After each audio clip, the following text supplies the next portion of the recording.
Praise the Lord. प्रभु का धन्यवाद हो कि एक बार फिर से उसने हमें मौका दिया कि हम उसकी सभा में आ सकें।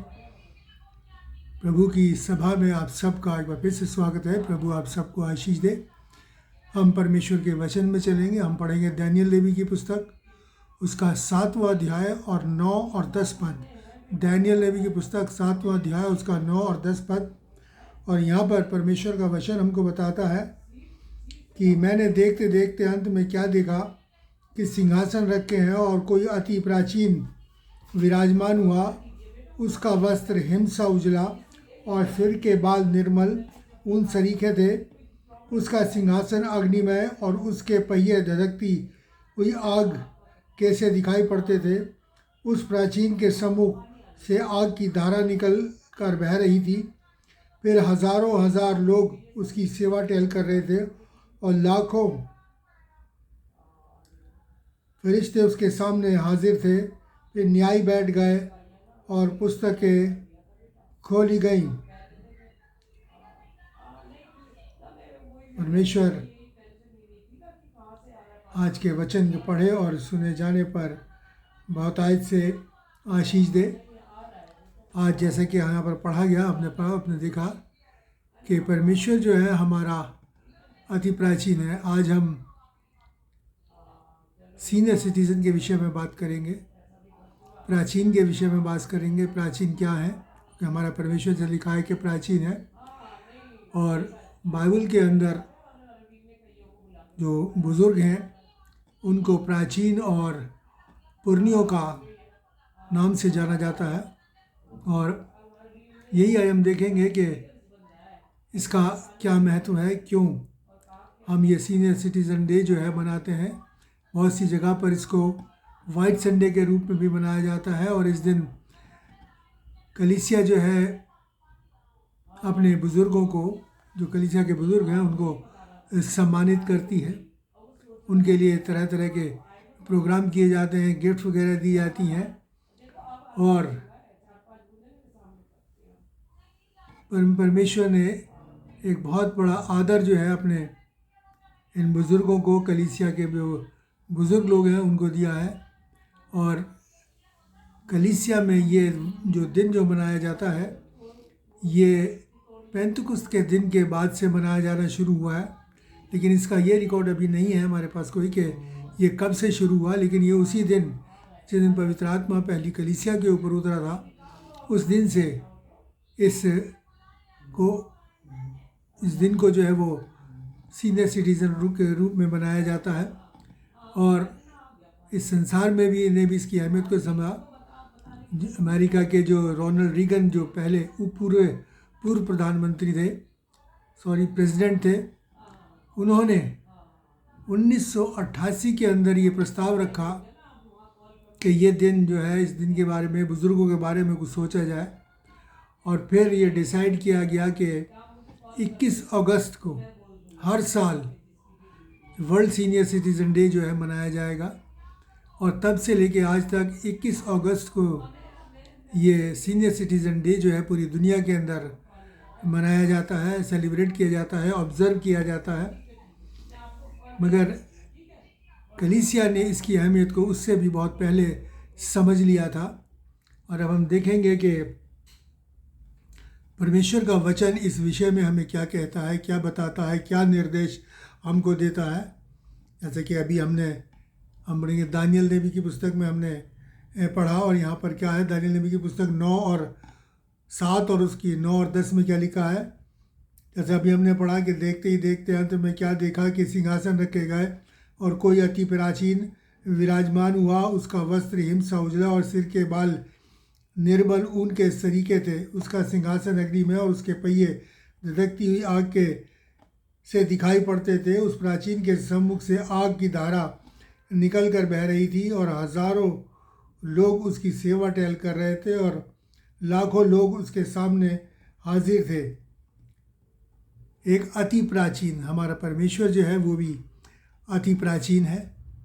और प्राचीन मतलब बुज़ुर्ग है। और अति प्राचीन का मतलब कि उसके ऊपर कोई नहीं है, उससे ज़्यादा प्राचीन जो है कोई नहीं है। उससे ज़्यादा हम कहें तो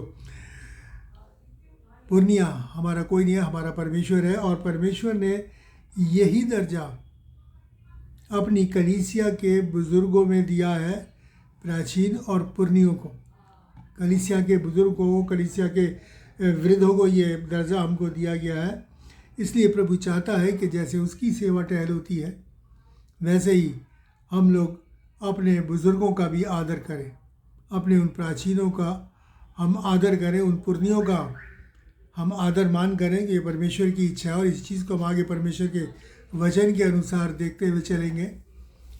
लेवी व्यवस्था की पुस्तक उसका 19वां अध्याय और 32वें पद में क्या लिखा है? देखिए, लिखा है कि पके बाल वालों के सामने उठ खड़े होना और बूढ़े का आदर मान करना और अपने परमेश्वर का भय मानना। अपने बुज़ुर्गों के सामने, यानी कि पके बालों के बुज़ुर्ग के सामने उठ खड़े हो। जब बुज़ुर्ग आपके सामने आए तो अगर आप बैठे हैं तो खड़े हो जाओ विद ड्यू रिस्पेक्ट, खड़े होना हमको। और फिर लिखा है कि उनका आदर मान करना। ये परमेश्वर की तरफ से निर्देश है, परमेश्वर की तरफ से हमको आदेश है कि हमको दिया गया कि अपने बुज़ुर्ग का रिस्पेक्ट करें। और उसको लिखा है कि और अपने परमेश्वर का भय निरंतर मानते रहना। जब हम परमेश्वर की इस आज्ञा को मानते हैं तो हम परमेश्वर का भय मानना सीखते हैं, क्योंकि परमेश्वर का भय वही मानेगा जो उसकी आज्ञा को मानेगा। और जो बुज़ुर्गों का हम आदर करेंगे तो हम परमेश्वर के भय में अपने जीवन को व्यतीत करेंगे और जानेंगे कि जिस तरीके से परमेश्वर का एक झलक इन बुज़ुर्गों में पाई जाती है, एक प्रतिबिंब इन बुज़ुर्गों में दिखता है। जैसे कि हमने पढ़ा कि उसके बाल कैसे उजले थे, निर्मल थे, उन तरीके से थे। तो इसी तरीके से हमारे बुज़ुर्ग हैं और परमेश्वर का वचन कहता है कि उनका आदर करो, क्योंकि उनके अंदर परमेश्वर की झलक होती है। और परमेश्वर का जो है, इसीलिए वो चाहता है कि हम अपने बुज़ुर्गों का आदर करें और उसके भय में जिए, उसकी आज्ञा का पालन करते हुए। और इसी तरीके से पहला तीमुथियुस उसका 5वां अध्याय और पहले पद में लिखा है, परमेश्वर का वचन एक और निर्देश हमको देखा है। वहाँ लिखा है कि किसी बूढ़े को ना डांट, उसे पिता जानकर समझा दे और बूढ़ी स्त्रियों को माता जानकर। किसी बुज़ुर्ग को, किसी बूढ़े को मत डांट। हो सकता है कि उनका विचार हमारे से मेल ना खाता हो, किसी बात में मतभेद हो, तो भी परमेश्वर कहता है कि किसी बुज़ुर्ग को मत डांट। उसे डांटना नहीं है, एक पिता जैसा है, पिता के समान बड़ा समझकर उसे बात को समझा दे। और ऐसे ही अपनी माँ को, अपनी बूढ़ी स्त्रियों को, उनको कभी ना हम डांटें। परमेश्वर का, जैसे मैंने कहा ना कि प्रतिबिंब उसमें है, बुजुर्गी उनमें है, जो कि हमारा परमेश्वर बुजुर्ग है। और इसीलिए वो चाहता है कि ना बुजुर्ग पुरुष को, ना महिला को किसी भी किस्म से, किसी भी तरह से हम कोई अपशब्द ना बोलें, किसी तरह से उन्हें क्रोधित ना हो, बल्कि ये जानकर कि ये परमेश्वर का प्रतिबिंब है, उनको प्यार से और आदर से किसी बात को समझा दें। और देखें कि परमेश्वर का आदेश क्या कहता है हमको। और ये आदेश जो है ना, तमाम मानव जाति के लिए, किसी विशेष समुदाय के लिए, तमाम मानव जाति के लिए है। और देखें अय्यूब की पुस्तक उसका 32वां अध्याय और 4 पद में क्या लिखा है? एलीहू अपने को उनसे छोटा जानकर अय्यूब की बातों के अंत तक बाट जोता रहा। जब हम जानते हैं कि अय्यूब के ऊपर विपत्ति पड़ी तो उसके 3 दोस्त जो है वो उसको सांत्वना देने के लिए आए थे। तब एलीहू उसमें सबसे छोटा था। और यहाँ क्या लिखा है कि तब अय्यूब की बातों के अंत तक वो रुका रहा, उसने बीच में बोलना नहीं शुरू करा। जब अय्यूब जो उसका बड़ा था, बुजुर्ग था, उसने अपनी बात समाप्त करी, तब उसने अपनी बात को उनके सामने रखा। इसका मतलब कि हमें बुज़ुर्गों की बात को सुनना, उन्हें बीच में नहीं टोकना और ऐसे टोका टाकी हमको नहीं करनी है। उनकी बातों को हमें नहीं काटना है, बल्कि शांति से, धीरज से सुनना है कि वो क्या कह रहे हैं। जैसे कि इसने जो, और ये भी एक तरीका है बुज़ुर्गों को इज़्ज़त देने का, उनका आदर मान करने का। तो इसलिए हम इन चीज़ों को देखें, ये बहुत इम्पॉर्टेंट बात है हमारे जीवनों के अंदर कि किस तरीके से हमें परमेश्वर के वचन के अनुसार जीवन व्यतीत करना है। आप देखिए नीति वचन 16 उसका 31वां पद वहाँ लिखा है, पके बाल शोभायमान मुकुट ठहरते हैं, वे धर्म के मार्ग पर चलने से प्राप्त होते हैं। धर्म के मार्ग चलने से, ये बुजुर्गी धर्म के मार्ग में चलने से प्राप्त होती है। अर्थात इसका क्या मतलब है कि वो बुजुर्ग जो धर्म के मार्ग में परमेश्वर के वचन के अनुसार अपने जीवन को व्यतीत करते हैं, उन्हीं को परमेश्वर जो है वो ये पद देता है। ये पुरनियों की पदवी, प्राचीनों की पदवी, ये उन्हीं के लिए है। और जो उसके वचन से नहीं चलते और संसारिकता में और बुराइयों में लगे हैं, उनका कोई मतलब नहीं है इस बात से, इस वचन से, इन बातों से कोई मतलब नहीं है। लेकिन इसके लिए कि उन बुज़ुर्गों को जो परमेश्वर के वचन के अनुसार अपना जीवन व्यतीत करते हैं, उन बुज़ुर्गों को परमेश्वर ये प्राचीन की पदवी जो बाइबल में हमको दी गई है वो हमको प्रदान करता है। और यही नहीं, उसके बाद परमेश्वर जो है उनके वंश को, उनको आशीष देता है, उनके वंश को भी आशीष देता है। और वो प्रभु के नाम से पहचाने जाते हैं। बहुत बड़ी बात है कि हमारी पहचान प्रभु के नाम से हो। और देखिए कि परमेश्वर का वचन क्या कहता है। यशाया नबी की पुस्तक, उसका 61वां अध्याय और 9वें पद में क्या लिखा है। यशाया 61 और उसके 9 में क्या लिखा है। यहाँ पर परमेश्वर का वचन हमको बताता है, उनका वंश जाति जाति में और उनकी संतान देश देश के लोगों के बीच प्रसिद्ध होगी। जितने उसको देखेंगे पहचान लेंगे, ये वह वंश है जिसको परमेश्वर ने आशीष दी है। अलग ही पहचान होगी उनकी, उनके संतानों की, उनके वंश की अलग ही पहचान होगी, जो परमेश्वर के भय में चलते हैं, जो प्राचीन, जो बुज़ुर्ग। और उसके बाद उनको ही नहीं बल्कि परमेश्वर उनके वंश को भी आशीष देगा। और उनका वंश कैसा होगा कि लोग कहेंगे कि हाँ, ये प्रभु के लोग हैं। ये वंश जो चला आ रहा है, ये परमेश्वर का भय मानने वाला है। और ये आशीष हमको मिलेगी। अगर हम चाहते हैं कि हमारे वंशज भी आशीष को प्राप्त करें, तो हमें परमेश्वर के भय में चलना चाहिए। और वही जो परमेश्वर के भय में चलते हैं, बुज़ुर्ग या पुरनीय या प्राचीन, परमेश्वर उनको आशीष देता है, बरकत देता है। और देखें कि परमेश्वर हमको और क्या क्या आशीष देता है। परमेश्वर क्या करता है, अपने बुज़ुर्गों का, अपने जो प्राचीन हैं, जो उसके भय में जीवन व्यतीत करते हैं, उनको खुद भी संभालता है, उनका ध्यान रखता है।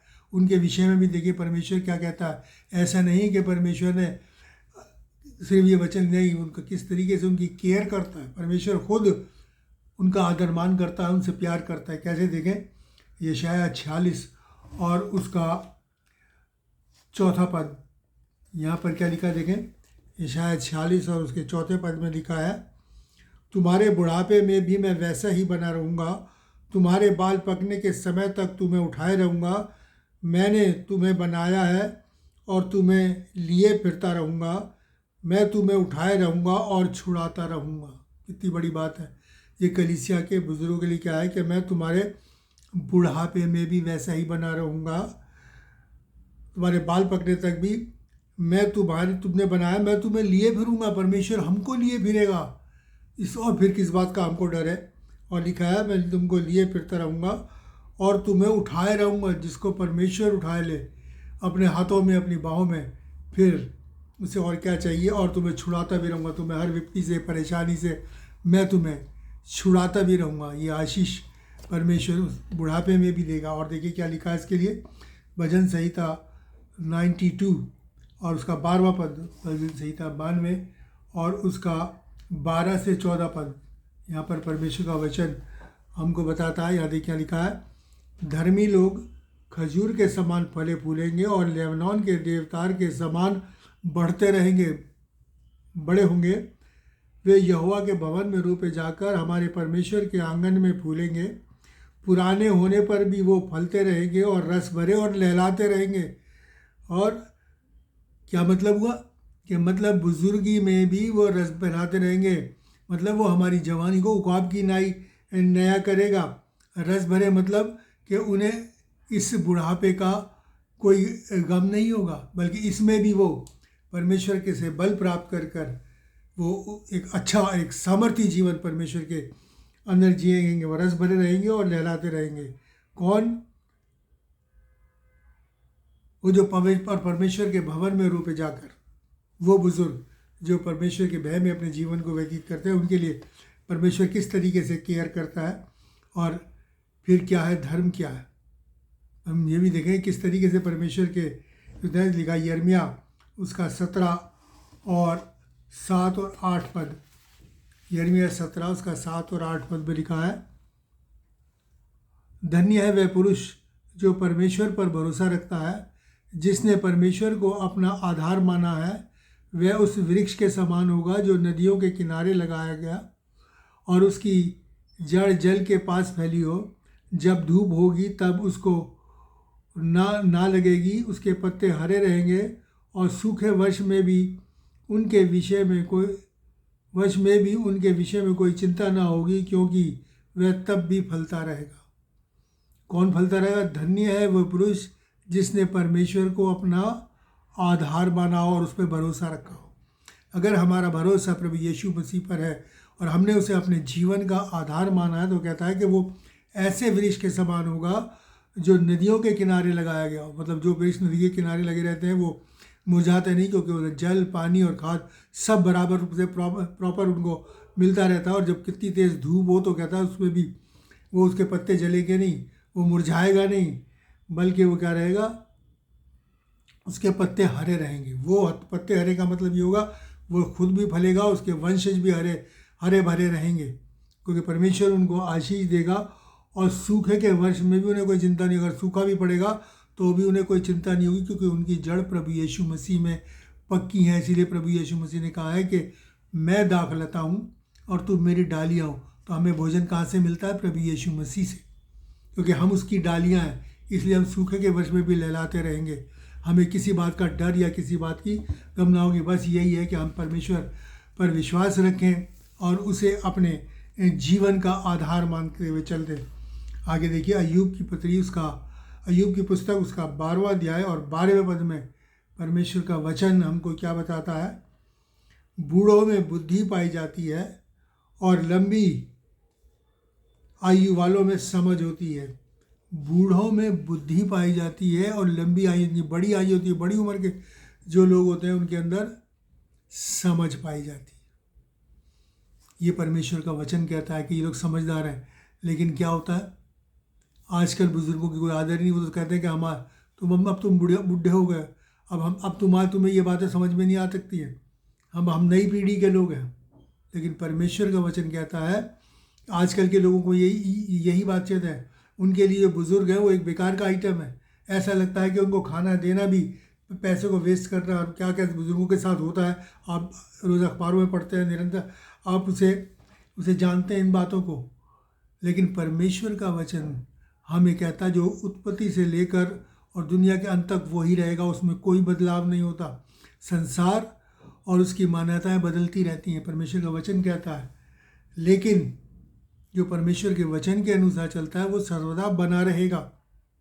और इसीलिए परमेश्वर का वचन कहता है कि उनमें समझ और बुद्धि पाई जाती है और हमें उनकी सलाह माननी चाहिए। अगर नहीं मानेंगे तो इसका बहुत बड़ा नुकसान हमको होगा। मैं इंसिडेंट आपको समझाऊँ। पहला राजा उसका 12वां अध्याय और 6 और 8 पद। पहला राजा उसका 12वां अध्याय 6 और 8 पद पर आपके सामने पढ़ूंगा।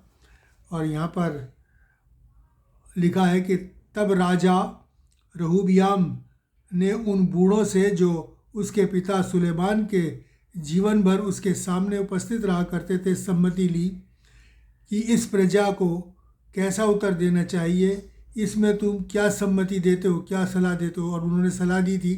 लेकिन रहूबियाम ने क्या किया, उस राजा ने उसने उनकी सम्मति को छोड़ दिया। किसकी? बुजुर्गों की सम्मति को छोड़ दिया जो बूढ़ों ने दी थी, और जवानों की सम्मति ली जो उसके संग बड़े हुए थे और उसके सम्मुख उपस्थित रहा करते थे।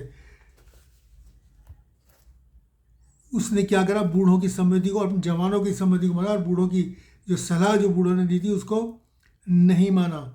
और तो क्या हुआ? उस राजा का राज्य बिखर गया, टुकड़े टुकड़े हो गया, बर्बाद हो गया, क्योंकि उसने बूढ़ों की सम्मति मानी। मैं पूरा वाक्य आपके सामने पढ़ रहा, बहुत ज़्यादा होगा, क्योंकि उस बूढ़ों ने सलाह दी थी कि किस तरीके से तू अपनी प्रजा की देखभाल कर। और जवानों ने उसके विपरीत उसको सलाह दी, उसने जवानों की मानी और उसका नुकसान उठाया। इसलिए मेरे और आपके लिए बहुत ज़रूरी है कि हम बुज़ुर्गों की बातों को सुने, उनकी सम्मति पर गौर करें, क्योंकि ये परमेश्वर का वचन कहता है उनमें समझ और बुद्धि पाई जाती है। किन बुज़ुर्गों की?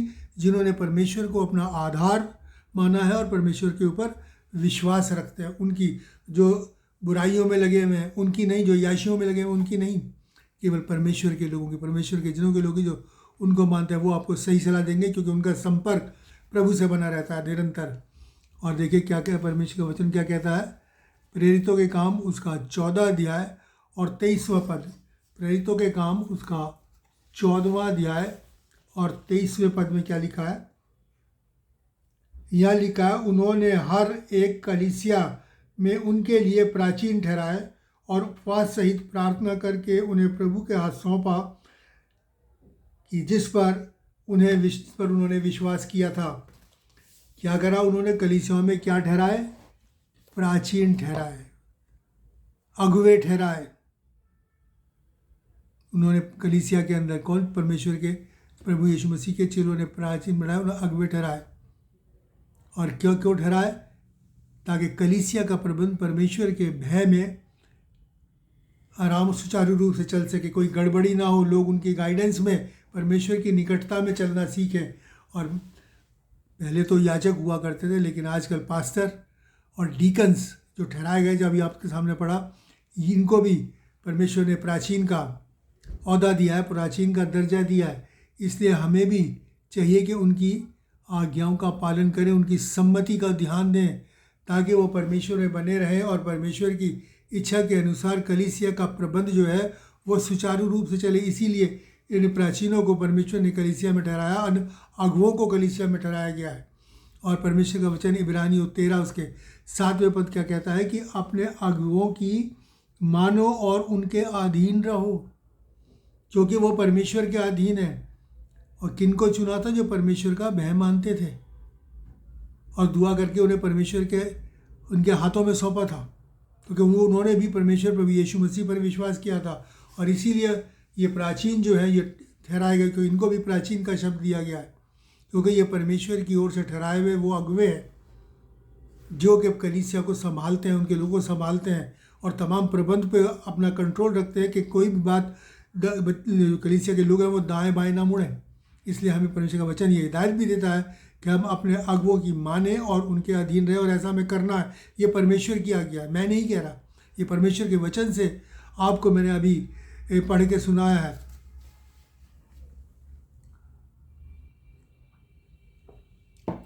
क्योंकि इसके ऐसा करने से हमारी जो कलीसिया का प्रबंध भी सही बनेगा और हम लोग भी परमेश्वर के वचन के साए में अपने जीवन को व्यतीत करेंगे और आशीषों के बानी होंगे। फिर परमेश्वर और क्या कहता है?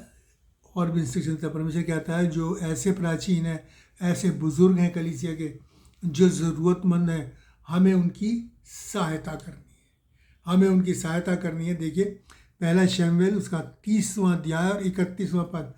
पहला शमूएल उसका 30वां अध्याय और उसका 31वां पद हमको क्या बताता है? यहाँ लिखा है, हेब्रोन आदि जितने स्थानों में दाऊद अपने जनों समेत फिरा करता था, उन सब के प्रियों के पास उसने कुछ ना कुछ भेजा। सबके पुरनियों के पास, जहाँ जहाँ वो जाता था वहाँ के पुरनियों के पास, बुजुर्गों के पास कुछ ना कुछ भेजा, उनकी मदद करी, उनकी हेल्प करी। और ऐसा हमें भी करना चाहिए। कलीसियाई तौर पे तो होता ही है, लेकिन हमें व्यक्तिगत तौर पे भी इस चीज़ को देखना है, क्योंकि ये आदेश परमेश्वर का, ये निर्देश सिर्फ कलीसिया के लिए नहीं है, बल्कि प्रत्येक व्यक्ति के लिए व्यक्तिगत तौर पे भी है कि हमें उनका ध्यान रखना है। और देखिए परमेश्वर का वचन और हमें क्या कहता है। और इस योएल नबी की पुस्तक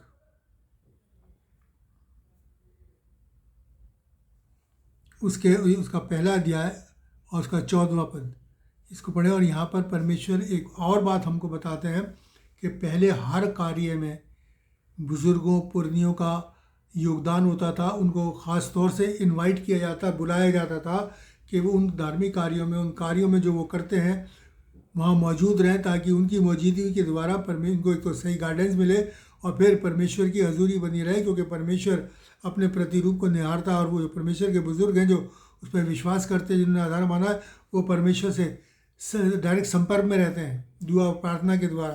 देखिए योएल नबी की पुस्तक उसका पहला अध्याय और उसका 14वां पद। योएल नबी की पुस्तक उसका पहला अध्याय और उसके 14वें पद के अंदर क्या लिखा हुआ है? यहाँ परमेश्वर का वचन हमको क्या बताते हैं? यहाँ लिखा है, उपवास का दिन ठहराओ, महासभा का प्रचार करो, पुरनियों को वरन देश के सब रहने वालों को अपने परमेश्वर यहोवा के भवन में इकट्ठा करके उसकी दुहाई दो, मतलब उसके नाम से प्रार्थना करो, अपने हाथ उठाओ। और यहाँ पर किसको बुलाओ? पुरनी को, सबसे पहले पुरनियों को। और सब तो आए, लेकिन सबसे पहले पुरनियों को कि परमेश्वर बुज़ुर्गों की सुनता है। हम गाना भी गाते हैं क्या, ज़िंदा ईमान बुज़ुर्गों का।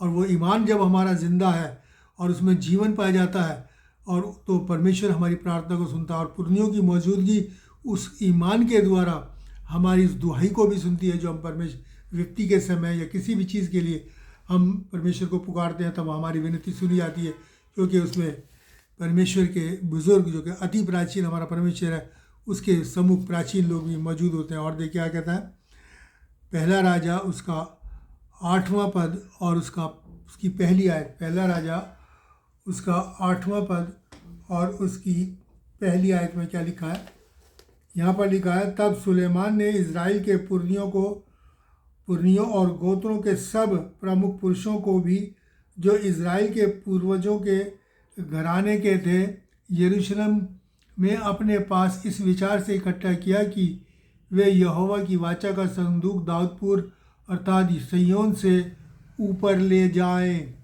संयोग से ऊपर ले आए। किनको इकट्ठा किया? इज़राइल के पुरनियों को और मुख्य पुरुषों को, उन पूर्वजों के घरानों के लोगों को, बुज़ुर्गों को इकट्ठा किया कि हम उस वाचा का संदूक, उस अहद का संदूक को दाऊदपुर से ऊपर ले जाए। क्यों? क्योंकि हम जानते हैं कि अहद का संदूक एक बहुत इंपॉर्टेंट चीज़ थी और हमेशा इजरायली कौम जहाँ भी चलती थी उस संदूक को हमेशा अपने आगे आगे रखती थी, उसके पीछे पीछे हमेशा वो चला करते थे। और इसलिए किसको लिया? पुरनियों को, बुज़ुर्गों को लिया उसने, कि बुज़ुर्ग इस काम में आगे आए और वो आगे आगे चले और तब इस काम को हम किया जाए, ताकि हमें सही, मैंने पहले कहा, सही गाइडेंस मिले और परमेश्वर का अनुग्रह दया बनी रहे। कहीं ऐसा ना हो कि वो परमेश्वर हम पर टूट पड़े। इसलिए वो उनको साथ साथ लिया करते हैं, हर काम में इनकी मौजूदगी होती। इसकी बहुत सारी वर्सेस है बाइबल में, लेकिन मैंने सिर्फ 3 वर्सेस आपके सामने रखी हैं ताकि जान लगे किस तरीके से पुरनियों को, परमेश्वर के लोगों को आगे रखा जाता था, ताकि परमेश्वर की दया करुणा, उसका हाथ कौम पर, व्यक्तिगत लोगों के ऊपर बनाए। और देखिए क्या है, हम पढ़ेंगे यहोशू की पुस्तक, उसका 6ठा अध्याय और 6ठा पद। यहोशू की पुस्तक, उसका 6ठा अध्याय और उसका 6ठा पद। और यहाँ पर क्या लिखा है, यहाँ पर परमेश्वर कहता है, इसलिए नून के पुत्र यहोशू ने याजकों को बुलवा कर कहा, वाचा के संदूक को उठा लो और 7 याजक यहोवा के संदूक के आगे आगे मेढ़ों और सींगों और नरसिंगों के साथ चले। मेढ़ों और सींगों और नरसिंगों के साथ चले। कौन? याजक। जैसे मैंने आपको पहले कहा कि याजक भी काय में आते हैं, पुरनियों में आते हैं, बुज़ुर्गों में आते हैं, अगुओं में आते हैं। उसने बुलाया कि वो आगे आगे चले, पुरनी आगे चलें, ताकि हमारी अगुवाई हो, परमेश्वर का अनुग्रह दया बनी रहे। और वो उसको लेके चले। ये वाक़या कब का है? जब इज़राइल कौम यरीहो पे पहुंची और उन्होंने देखा कि यरीहो की दीवार बहुत ज़्यादा स्ट्रॉन्ग है, उसे ना गिराया जा सकता और यरीहो, उस नगर को जीता नहीं जा सकता। तो परमेश्वर ने एक निर्देश दिया कि तुम यरीहो की दीवार के 6 बार चक्कर लगाना और 7वें दिन 7 बार चक्कर लगाना। पहले 6 दिन तक लगाना और 7वें दिन 7 बार चक्कर लगाना।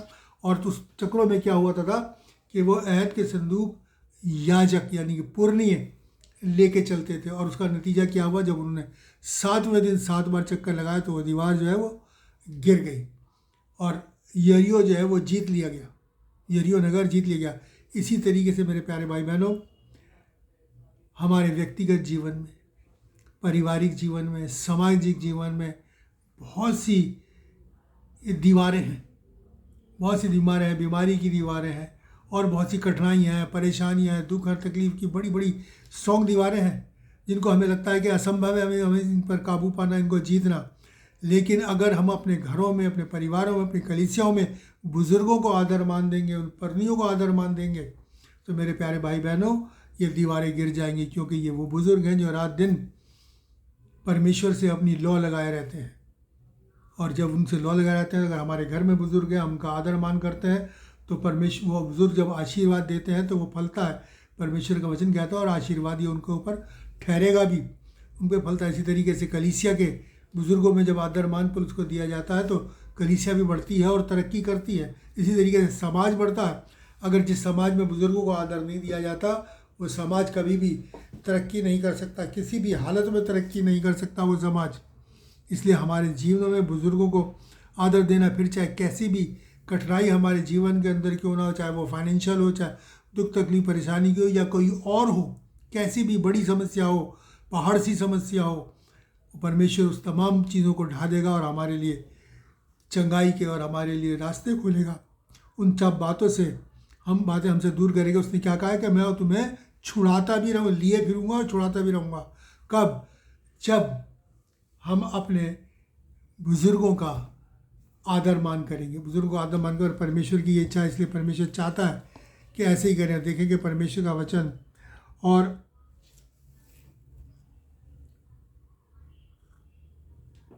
बुज़ुर्गों के लिए हमको और क्या कहता है। बुज़ुर्गों का आदर मान परमेश्वर स्वयं भी करता है, और फिर यह आदर मान इस संसार में नहीं है। परमेश्वर इस संसार के बाद भी इन बुज़ुर्गों के साथ रहेगा,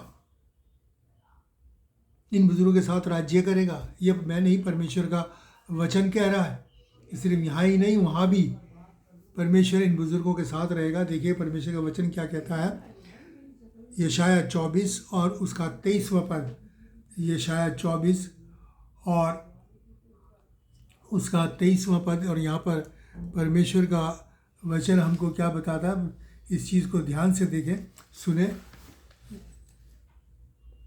और उसके 23वें पद में लिखा है, जब चंद्रमा संकुचित हो जाएगा और सूर्य लज्जित होगा, क्योंकि सेना का यहोवा सिय्योन पर्वत पर यरूशलेम में अपनी प्रजा के पुरनियों के साथ प्रताप से राज्य करेगा। यानी कि जब चंद्रमा ख़त्म हो जाएगा, लोप हो जाएगा, सूर्य अंधेरा हो जाएगा, सूर्य ख़त्म हो जाएगा, ना सूरज रहेगा ना चांद रहेगा, तब परमेश्वर इन पुरनियों के साथ, जो आज उसके साथ साथ चलते रहे हैं, जिनके द्वारा आज कौम आशीष पाती है, परिवार आशीष पाता है, समाज आशीष पाता है, वो कहता है उनके साथ प्रताप के साथ राज्य करेगा। कितना बड़ा आदर है परमेश्वर का कि दिल में इन बुज़ुर्गों के लिए, इन पुरनियों के लिए। तो फिर ये सोचिए कि हम जो इंसान हैं, हमें कितना आदर करना चाहिए। जिसका आदर परमेश्वर करता है, जिनका संगति परमेश्वर चाहता है कि वो बुज़ुर्ग जो है परमेश्वर की संगति में रहे, अब भी और जहाँ में भी और जहाँ के बाद भी, तब आप ये समझिए कि मेरे और आपको कितना आदर करना चाहिए। हमें उनको निगलेक्ट नहीं करना किसी भी हालत में।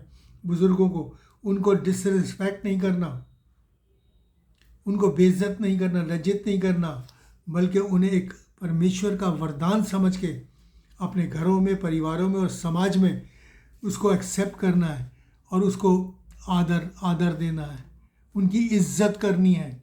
तब देखिए कि आपका जो घर है, आपका परिवार, आपका समाज है, कैसे फले फूलेगा। क्योंकि जिसको आप सोचिए, जिसका परमेश्वर आदर करता है, जिसकी संगति परमेश्वर चाहता है, उसकी संगति हम लोगों को कितनी होनी चाहिए। संसार की बातों में मत आइए। संसार में तो बुजुर्गों की आजकल कोई कीमत नहीं। आजकल तो क्या है, माँ बाप बूढ़े हुए और ओल्ड होम में डाल दिया। नहीं, अगर वो घर में रहेंगे तो आपका घर फलवंत होगा, आपकी कमाई पे आशीष होगी, आपके बच्चों पे आशीष होगी, आपकी प्रॉपर्टी पे आशीष होगी, क्योंकि वो रात दिन आपके लिए दुआएं मांगते हैं। इसलिए परमेश्वर के इस वचन के अनुसार आज अपनी ज़िंदगी को बदल लें। अगर हमारे मन में कुछ ऐसा है तो अब उसको मन से निकाल दें, और परमेश्वर जिसको आदर देता है उसको आप भी आदर देना सीखें, ताकि परमेश्वर आपका आदर करे और आपको भी फलवंत करे कि आप उन बुज़ुर्गों का वंश है, इसलिए आप भी आशीष पाए, क्योंकि वो उनके वंश को भी आशीष देगा। और वो वंश कैसे जाना जाएगा कि ये वो वंश है जिसे परमेश्वर ने आशीष दी। अगर हम परमेश्वर की आशीष को पाना चाहते हैं, इसलिए बुज़ुर्गों का हमारे जीवन में बहुत महत्व है, बहुत महत्व है। इसको किसी भी तरीके से नज़रअंदाज हम लोग ना करें, क्योंकि उनका आदर मान करना हमारे जीवनों में आशीष को उपजाता है। कौन नहीं चाहता कि परमेश्वर की आशीष उसे मिले। और अगर चाहते हैं आपके परमेश्वर की आशीष मिले, तो घर में, समाज में, जहाँ भी बुज़ुर्ग पाए जाते हैं आपके पास, आप उनकी सुधि लीजिए, उनका ख्याल रखिए, उनकी ज़रूरतों का ख्याल रखिए। उनकी आशीषें आपके करोड़ों की दौलत से कहीं ज़्यादा बढ़ के होंगी, क्योंकि बुज़ुर्ग अगर हाथ उठा के आशीष देता है तो वो आशीष परमेश्वर की ओर से फलती है।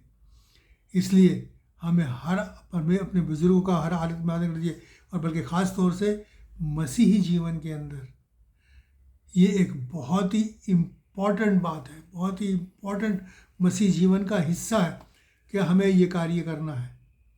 मेरे प्यारे भाइयों, मेरी ये इच्छा है कि हम सब जो इस वचन को सुन रहे हैं, इस बात को आज पकड़ लें, अपने जीवन के अंदर जान लें कि हमें अपने बुज़ुर्गों की रिस्पेक्ट करनी है, ताकि आप भी, मेरी इच्छा है कि आप भी उस बुज़ुर्ग को, इस इम्पोर्टेंट पद को, प्राचीनों के पद को, पुरनियों के पद को पहुँचे और परमेश्वर की आशीषें वंशदार वंश आगे बढ़ती जाए और आप लोगों का वंश जो है फलवत हो, और जब प्रभु यीशु मसीह आए तो हम सिर उठा के उसका इस्तेमाल करें।